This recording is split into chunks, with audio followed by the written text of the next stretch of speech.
एक बार की बात है, राका बगुला जंगल में अपनी पत्नी रिमझिम और बेटे मिंटू के साथ रहा करता था। वो बहुत ही मतलबी और बदमाश था।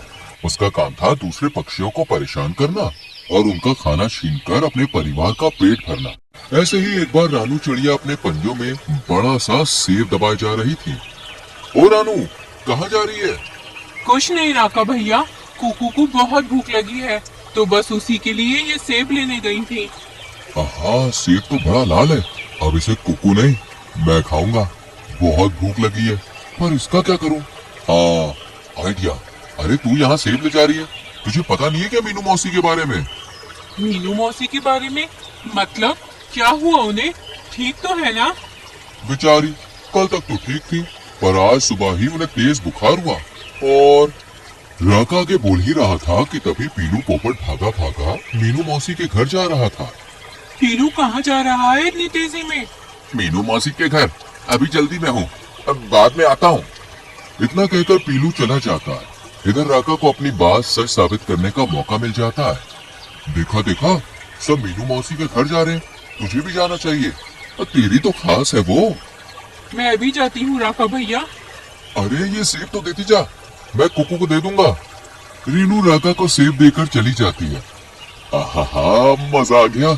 लाल लाल सेब बहुत दिनों से नहीं खाया था, पर इससे मेरा पेट तो भर जाएगा। लेकिन रिमझिम और मिंटू के लिए कुछ और देखना पड़ेगा। राका ये सोच ही रहा था कि इतने में उसकी नजर खरगोश पर पड़ती है, जो गाजरे लिए अपने घर की तरफ जा रहा था। वो उसे भी अपने जाल में फंसाता है और गाजर लेकर घर आता है। तुम कब तक यूँ दूसरे पक्षियों का खाना छीनते रहोगे? अरे खुद भी तो कुछ करो ना। देख लेना, एक दिन हमें सबकी जरूरत होगी, लेकिन कोई हमारे साथ नहीं होगा, सिर्फ तुम्हारी इन्हीं हरकतों की वजह से। पापा पापा, मम्मी क्यों चिल्ला रही हैं? कुछ नहीं बेटा, बुढ़ापे के साइड इफेक्ट है, तू आराम से खा। अभी तो मेरा मजाक उड़ा लो, पर सच कहती हूँ, एक दिन भुगतोगे तुम, और शायद तुम्हारी वजह से हम भी। अब मेहरबानी करो और कल हमारे इस घर को पक्का कर लो।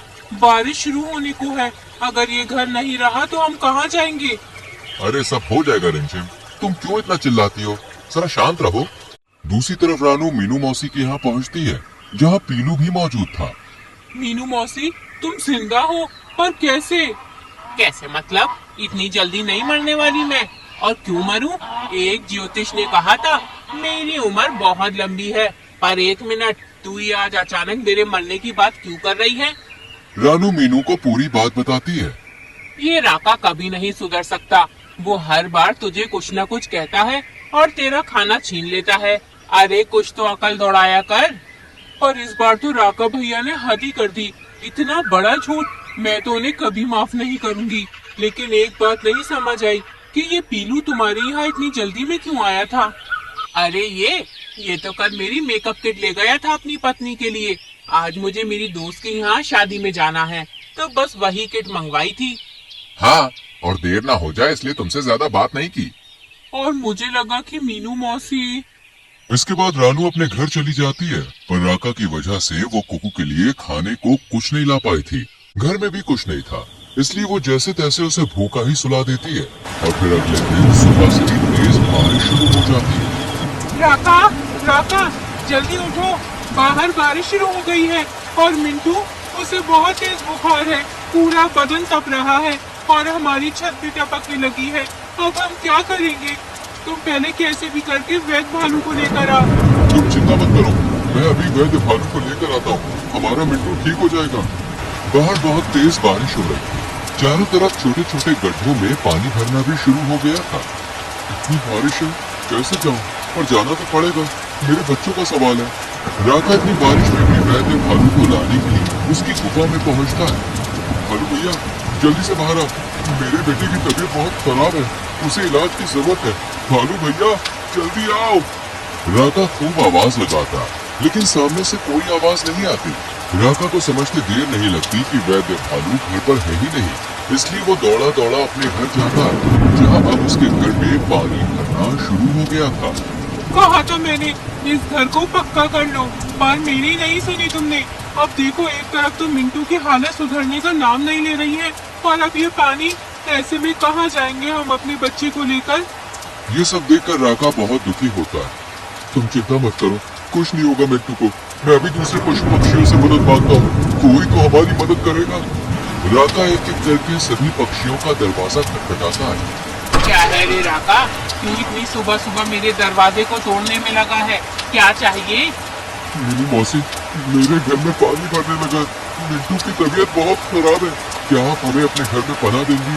बारिश थमते ही मैं कुछ न कुछ जुगाड़ कर लूंगा। ना बाबा ना, तुझे रहने दिया तो तू मेरा घर ही हड़प लेगा, और वैसे भी इतने अच्छे काम नहीं है तेरे जो मैं तेरी मदद करूं। चल जा अब। मिंटू की बीमारी की खबर सुन के मीनू मौसी का मन तो पसीजा था, पर उन्हें लगा कि राका झूठ बोल रहा है, इसलिए उन्होंने उसके मुंह पर ही दरवाजा बंद कर दिया। रानू बहन, दरवाजा खोलो, मुझे तुम्हारी मदद की जरूरत है। क्या है राका भैया, मुझे आपसे कोई बात नहीं करनी। और क्यों आए हैं आप यहाँ? बारिश बहुत तेज है, अपने घर जाइए। रानू बहन, मिट्टू की तबीयत बहुत खराब है और हमारे घर में पानी भर रहा है, हमें थोड़े समय के लिए अपने घर में पनाह दे दो, बहुत मेहरबानी होगी। अच्छा, अब एक नई कहानी। कितना झूठ बोलोगे राका भैया, ऊपर वाले से तो डरो। देखना एक दिन तुम सच बोल रहे होंगे, पर कोई तुम्हारा यकीन नहीं करेगा। और वैसे भी तुम्हारी वजह से मेरा कुकू पूरी रात भूखा सोया है। वो तो भला हो मीनू मौसी का, जो सुबह खाना दे गई, वरना मेरा बच्चा अभी भी भूखा होता। इतना कहकर रानू भी राका के मुंह पर दरवाजा बंद कर देती है। ये सब मेरी गलती है, सब मेरी गलती है।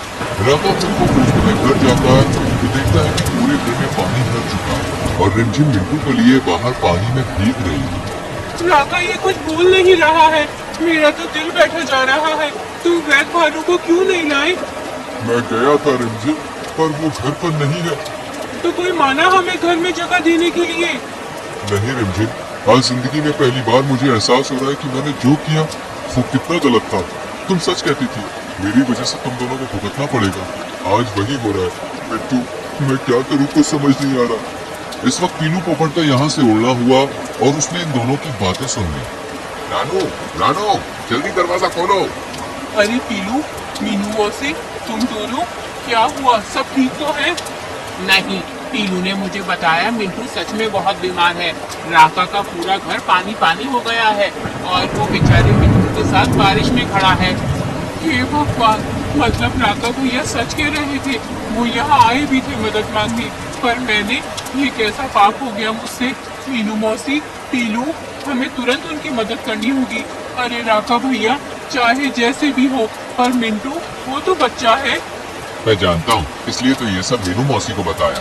अब तुम दोनों जाओ और उन सबको यहाँ ले आओ। मैंने पता किया है वैद्य भालू तो है नहीं, इसलिए मैं चील को ला रहा हूँ। उन्होंने भी वैद्यगिरी सीखी है। इसके बाद मीनू और रानू तुरंत राका के पास जाती हैं और उन सबको रानू के घर में ले आती है। इधर पीलू भी चील के साथ रानू के घर पहुँच जाता है। मेरा बेटा कैसा है? वो ठीक तो हो जाएगा ना? चिंता मत करो रिमझिम, पीलू मुझे सही समय पर ले आया, वरना मिंटू को निमोनिया बन सकता था। पर अभी वो खतरे से बाहर है, कल तक होश आ जाएगा, फिर सब ठीक हो जाएगा। चील अपना काम करके निकल जाती है। इधर राका अपने किए की सबसे माफी मांगता है। मैंने तुम सबको कितना परेशान किया, हमेशा सताया, लेकिन आज जब मैं और मेरा परिवार मुसीबत में पड़ा तो आप हमारी मदद के लिए दौड़े चले आए। मुझसे बहुत सी गलतियां हुई हैं, हो सके तो मुझे आप सब माफ कर दीजिए।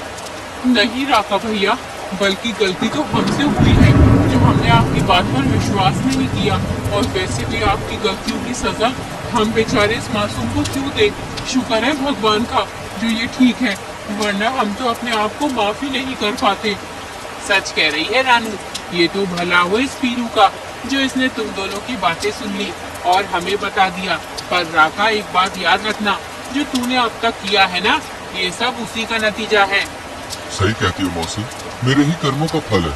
अगर आप जैसे अच्छे साथी मेरे पास ना होते तो आज मैं अपने बेटे को खो ही देता। ऐसा मत बोलो राका भैया, अब जो हुआ सो हुआ। अब तो हमारा मिंटू ठीक है, इसलिए खुश हो जाओ और आज से ईमानदारी और मेहनत के रास्ते पर चलो। छोड़ दो ये उल्टे सीधे काम। छोड़ दिए रानू बहन, अभी से छोड़ दिए। अब मैं बस अपने परिवार को खुशियाँ देना चाहता हूँ। इस दिन से राका ने सभी उल्टे सीधे काम बंद कर दिए। मिंटू भी ठीक हो गया और राका मेहनत और ईमानदारी से अपने परिवार के साथ रहने लगा। तो दोस्तों, कैसी लगी आपको हमारी ये कहानी? अगर कहानी अच्छी लगी हो तो वीडियो को लाइक कीजिएगा, चैनल को सब्सक्राइब कीजिएगा और हाँ, कहानी अपने दोस्तों के साथ शेयर करना तो बिल्कुल मत भूलिएगा। मैं आपको मिलूंगी अगले वीडियो में किसी नई कहानी, नई सीख के साथ। तब तक के लिए बाय बाय।